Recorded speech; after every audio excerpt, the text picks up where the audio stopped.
Hello everyone, this is Ranjana Kaushik. Welcome to the MSc notes series. ये natural product की इससे पहले हमने टर्पेनॉइड स्टार्ट किया था। इसमें हमने 2 टर्पेनॉइड्स पढ़ लिए थे। अब आज हम पढ़ेंगे अल्फा टर्पेनॉल।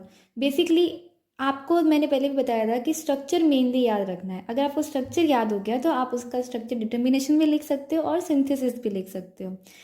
सबसे पहले इसकी एक इम्पॉर्टेंट प्रॉपर्टी याद रखना कि अल्फा टर्पेनॉल क्या है। एक ऑप्टिकली एक्टिव मोनोटर्पेनॉइड है। ठीक है, ध्यान देना कि इसके अंदर एक ही डबल बॉन्ड होता है और ये ऑप्टिकली एक्टिव है। दैट मीन इसमें एक क्या होगा, आपका कायरल सेंटर प्रेजेंट होगा। अब अगर हम इसके स्ट्रक्चर डिटर्मिनेशन की बात करें तो सबसे पहले आप क्या लिखोगे, वही आपका मॉलिक्यूलर फॉर्मूला क्या होता है वो लिखोगे। उसके बाद में डबल बॉन्ड्स का डिटर्मिनेशन मैंने आपको बताया था। जनरल जो हमने स्ट्रक्चर डिटर्मिनेशन मेथड पढ़े थे उसमें मैंने बताया था कि हम या तो Br2 का एडिशन करवाते हैं या फिर NOCl से करवाते हैं। सो अगर आपको स्ट्रक्चर पता है कि इसमें 1 डबल बॉन्ड है तो आप उसके अकॉर्डिंग उतने ही Br इस पे अटैच करवा सकते हो जितने 1 डबल बॉन्ड पे अटैच हो सकते हैं। एक डबल बॉन्ड है तो कितने Br अटैच होंगे, 2 Br अटैच होंगे, इसलिए आपको क्या मिलेगा, डाइब्रोमाइड मिलेगा। फिर हम बात करेंगे इसमें जो ऑक्सीजन प्रेजेंट है उसका नेचर। सो देखो, आपको पता है कि इसकी स्ट्रक्चर में एक टर्शरी अल्कोहल प्रेजेंट है।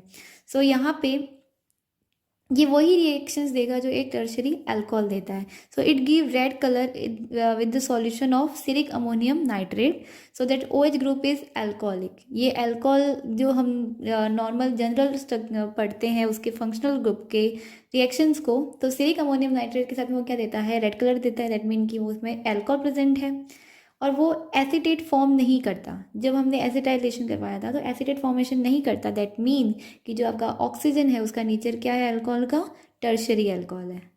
अब देखो, एक स्ट्रक्चर डिटर्मिनेशन का सबसे इंपॉर्टेंट पार्ट होता है कि हम उसका स्केलेटन लिखें कि उसका स्केलेटन कैसा है।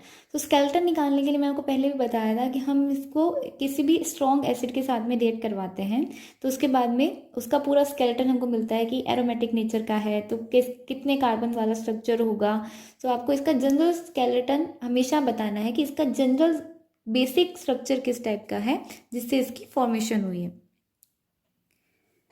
Next is the position of double bond. So देखो, पोजीशन ऑफ डबल बॉन्ड निकालने के लिए हमने एक ऑक्सीडेशन मेथड को यूज़ किया है जिसके थ्रू हम उसकी पोजीशन बता सकते हैं। बट ज़रूरी नहीं है कि आप ये स्टेप लिखें। कोई बात नहीं कि अगर आपको इतना रिएक्शन याद नहीं करना, आप इस स्टेप को स्किप भी कर सकते हो। थ्योरी एग्जाम में कोई नहीं पूछता। उसके बाद आता है हमारा पोजीशन ऑफ टर्शरी अल्कोहल। तो सिंपल है कि यहाँ पे टर्शरी अल्कोहल है तो कहाँ पे होगा, 3 डिग्री कार्बन पे ही होगा। यहाँ पे सिर्फ एक ही ऐसा कार्बन सेंटर है तो यहीं पे आपका क्या होगा, OH की पोजीशन होगी। अब हम इसके सिंथेसिस की बात करते हैं। सिंथेसिस रिएक्शन बहुत इसकी कंपेयर टू इजी है जेरेनियोल और सिट्रल के। हम इसका सिंथेसिस का नाम है पर्किन सिंथेसिस, जिसमें हमने क्या लिया है, पैराटोलिक एसिड लिया है। उसकी रिएक्शन हमने कंसनट्रेटेड H2SO4 से करवाई। देखो, ये जो रिएक्शंस है ना, ये आपको इस पेपर में तो हेल्प करेगी ही सिंथेसिस रिएक्शन। साथ ही जो CSI नेट में हम ऑर्गेनिक रिएक्शन मैकेनिज्म लिखते हैं उनमें ये बहुत इंपॉर्टेंट है, वहाँ पे ये पूछी जाती है। ठीक है, तो ये CSI नेट के पर्सपेक्टिव से भी इम्पॉर्टेंट है अगर आपको अपना ऑर्गेनिक स्ट्रॉन्ग करना है देन। ठीक है, तो जब हम इसके करवाते हैं तो ये कहाँ पे अटैक करेगा, इसके ऑर्थो पोजिशन पे करेगा। क्यों करेगा, ये हमने क्लेडन में पढ़ चुके हैं। अगर आपने क्लेडन सीरीज नहीं देखी है तो जाके उसे चेकआउट कीजिए। उसके बाद में हमने यहाँ पे KOH यूज़ किया। KOH यहाँ पे क्या करेगा, फिजन करेगा। उसके बाद में जब हम इसमें इसके साथ में एसिड को ऐड करेंगे तो यहाँ पे ये OK किस में कन्वर्ट हो जाएगा, OH में, यानी आपको अल्कोहल का हमने एडिशन करवा दिया। बाद में जब हम HBr यूज़ करेंगे तो यहाँ पे ये Br क्या करेगा, इस OH को रिप्लेस कर देगा और यहाँ पे क्या आ जाएगा, आपका Br ग्रुप अटैच हो जाएगा। Very important and interesting reaction example. अगर आपको रिएक्शन मैकेनिज्म में समझना हो तो ये बहुत अच्छा एग्जाम्पल है। उसके बाद में हम यहाँ पे पिरिडीन एंड हीट को यूज़ करते हैं जो HBr को क्या कर देगी, यहाँ से रिमूव कर देगी और यहाँ पे एक डबल बॉन्ड क्रिएट हो गया। तो हमें बेसिकली डबल बॉन्ड यहाँ पे लाना था, हमने ला दिया। उसके बाद जब हम अल्कोहल यूज़ करेंगे तो ये अल्कोहल यहाँ पे क्या कर देगा, एस्टर की जनरेशन कर देगा जो फर्दर रिएक्शन करवाने पे आपका अल्फा टर्पेनियोल रिएक्शन देगा। बहुत अच्छा एग्जाम्पल था, ये रिएक्शन बहुत इंपॉर्टेंट है।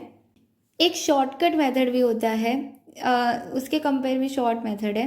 सिंपल, अगर हम जैसे डिसएल्डर रिएक्शन करवाते हैं उस टाइप से अगर हम इसका एडिशन करवाएं, एक डबल बॉन्ड का, और उसके बाद में हम जो लास्ट स्टेप था हमारे एस्टर से हमारा टर्शियरी अल्कोहल फॉर्मेशन का, उसको ऐड करवाएं, तो ये एक डायरेक्ट जनरल मेथड हो गया। ठीक है, नेक्स्ट जो हमारा टर्पेनॉइड है वो है हमारा मेंथॉल। मेंथॉल आपने पहले भी नाम सुना होगा, एक सोप आती है आई थिंक जिसका नाम होता है मिंथॉल, पता नहीं सिंथॉल, आई डोंट नो। मिंथॉल्स में बहुत अच्छी स्मेल होती है, ठीक है, फ्रेग्रेंस के लिए बहुत अच्छे यूज़ होते हैं। अगर आप इसकी स्ट्रक्चर देखोगे तो ये बहुत इजी है, इसमें भी इसका स्केलेटन उसके सिमिलर ही है। डिफरेंस क्या है यहाँ पे कि OH आपका कैसा है, सेकेंडरी हो गया, और डबल बॉन्ड यहाँ पे गायब हो गया। सो मतलब डबल बॉन्ड की रिएक्शन ये नहीं देगा और सेकेंडरी अल्कोहल की रिएक्शन देगा, राइट। मॉलिक्यूलर फॉर्मूला आपको लिखना है, उसके बाद में आपको नेचर ऑफ ऑक्सीजन लिखना है। तो जो ऑक्सीजन 2 डिग्री अल्कोहल रिएक्शन देते हैं वो रिएक्शन यहाँ पे देगा, जैसे कि हमारा CrO3 के साथ में रिएक्ट कर सकता है 2 डिग्री अल्कोहल, तो ये उसके साथ में वो रिएक्शन देगा। पोजीशन ऑफ OH ग्रुप निकालने के लिए भी हम यहाँ पे क्या करवाते हैं, ऑक्सीडेशन करवाते हैं। जनरली हम OH की पोजीशन या उसका नेचर निकालना होता है तो हम ऑक्सीडेशन ही करवाते हैं, उसका कीटोन ग्रुप में कन्वर्जन करवाते हैं, उसके बाद में एसिड बनाते हैं, तो उसके थ्रू हमें उसकी क्या मिलती है, पोजीशन मिलती है। इम्पॉर्टेंट जो मिंथॉल्स में आता है वो आता है इसकी स्टीरियो केमिस्ट्री मिंथॉल की आप लिखोगे तो बहुत अच्छी बात है। सो सिंपली यहाँ पे क्योंकि ये कायरल कार्बन होता है इसलिए यहाँ पे आपका मेंथॉल हो सकता है, उसके बाद में आपका नियोमेंथॉल हो सकता है, अगर दोनों ही बिलो द प्लेन हो। एक होगा आइसोमेंथॉल, एक होगा आपका नियो आइसोमेंथॉल। तो 4 तरह के यहाँ पे मेंथॉल्स की स्ट्रक्चर प्रेजेंट हो सकते हैं जिनका हम डिटर्मिनेशन अलग अलग मेथड से करते हैं। इम्पॉर्टेंट थिंग जो कंसेप्ट समझने लायक है, ठीक है, बाकी तो आपको थ्योरी लिखनी ही है, समझने लायक है कि अगर जब हम यहाँ पे रेट ऑफ एस्टेरिफिकेशन पूछें इस पूरे रेशियो का मेंथॉल आइसोमेंथॉल, ये CSI नेट के लिए इम्पॉर्टेंट है कि अगर यहाँ पे एस्टेरिफिकेशन की रेट पूछता है तो मेंथॉल में सभी ग्रुप कहाँ पे होते हैं, आपके इक्विटोरियल होते हैं, इसलिए उसका एस्टेरिफिकेशन की रेट भी क्या होती है, हाईएस्ट होती है। जितने ज़्यादा इक्विटोरियल उतनी ज़्यादा इजीली उसका एस्टेरिफिकेशन हो सकता है। फिर सेकंड में आता है आपका आइसोमेंथॉल, जिसमें एक ग्रुप आपका एक्सियल पोजीशन पे लगा होता है, मिथाइल ग्रुप, ठीक है। और उसके बाद में आपका आता है नियो आइसोमेंथॉल एंड देन नियोमेंथॉल। अब हम बात करते हैं इसके सिंथेसिस की।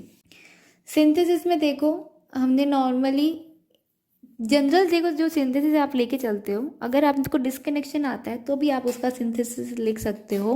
उल्टा चलना होता है आपको कि आप एक बेसिक स्ट्रक्चर लेके चलो, क्योंकि ऑब्वियस है कि यहाँ पे एक टोलुइन टाइप स्ट्रक्चर है जिसके ऊपर आपको OH 2 डिग्री होना चाहिए, तो हम उसी तरह के स्ट्रक्चर को लेके चलेंगे। उसके बाद हम उसका रिडक्शन करवाएंगे ताकि डबल बॉन्ड रिमूव हो जाए, डबल बॉन्ड रिमूव हो गए, फिर हम क्या करवाएंगे, ऑक्सीडेशन, ये OH किस में कन्वर्ट हो गया, आपके डबल बॉन्ड O में, जिसका हम आगे जाके क्या करवाते हैं, एक तरह से एस्टेरिफिकेशन करवाते हैं। एस्टेरिफिकेशन होने के बाद देखिए यहाँ पे सेकंड स्टेप में हम यहाँ पे क्या करवा रहे हैं, हमने एक बेस लाया, ठीक है, ये बेस यहाँ से क्या करेगा, इस प्रोटॉन को क्योंकि एसिडिक के यहाँ से रिमूव करेगा, और उसके बाद में हमने एल्किल हैलाइड लाया। सो ये एल्किल हैलाइड यहाँ पे क्या करेगा, यहाँ पे क्योंकि नेगेटिव चार्ज आ गया इसलिए यहाँ पे इस पूरे एल्किल ग्रुप को इंसर्ट कर देगा। हमने यहाँ पे इस तरह का एल्किल ग्रुप क्यों लिया, क्योंकि हमको एक तरह से ये 3 कार्बन वाली जो चेन है इसी को ऐड करवाना था, इसलिए हमने इसी तरह का टाइप का एल्किल हैलाइड लिया, ठीक है। उसके बाद में जब हम यहाँ पे इसका H3O के साथ में रिएक्शन करवाते हैं तो क्या हो जाएगा, ये एस्टर किस में कन्वर्ट हो जाएगा, आपका एसिड में कन्वर्ट हो जाएगा, जहाँ से CO2 निकला।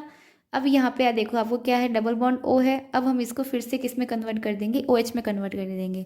देखो हमने इस OH को डबल बॉन्ड O में कन्वर्ट किया ताकि हम इस कार्बन सेंटर पे हमारी रिएक्शन को करवा सके, ठीक है। बहुत अच्छे एग्जाम्पल है सिंथेसिस के, अगर आपको अपना ऑर्गेनिक रिएक्शन मैकेनिज्म को स्ट्रॉन्ग करना हो, ठीक है, इनको राइट डाउन करने की कोशिश करना। क्लेडन में आपको करवा चुकी हूँ काफ़ी ज़्यादा, तो आपको ये सब चीज़ें समझ में आनी चाहिए। मुझे पूरी उम्मीद है कि आपको समझ में आ रही होगी कि हमने पहले इसको ऑक्सीडाइज करवाया ताकि हम सेकंड कार्बन पे रिएक्शन करवा सकें।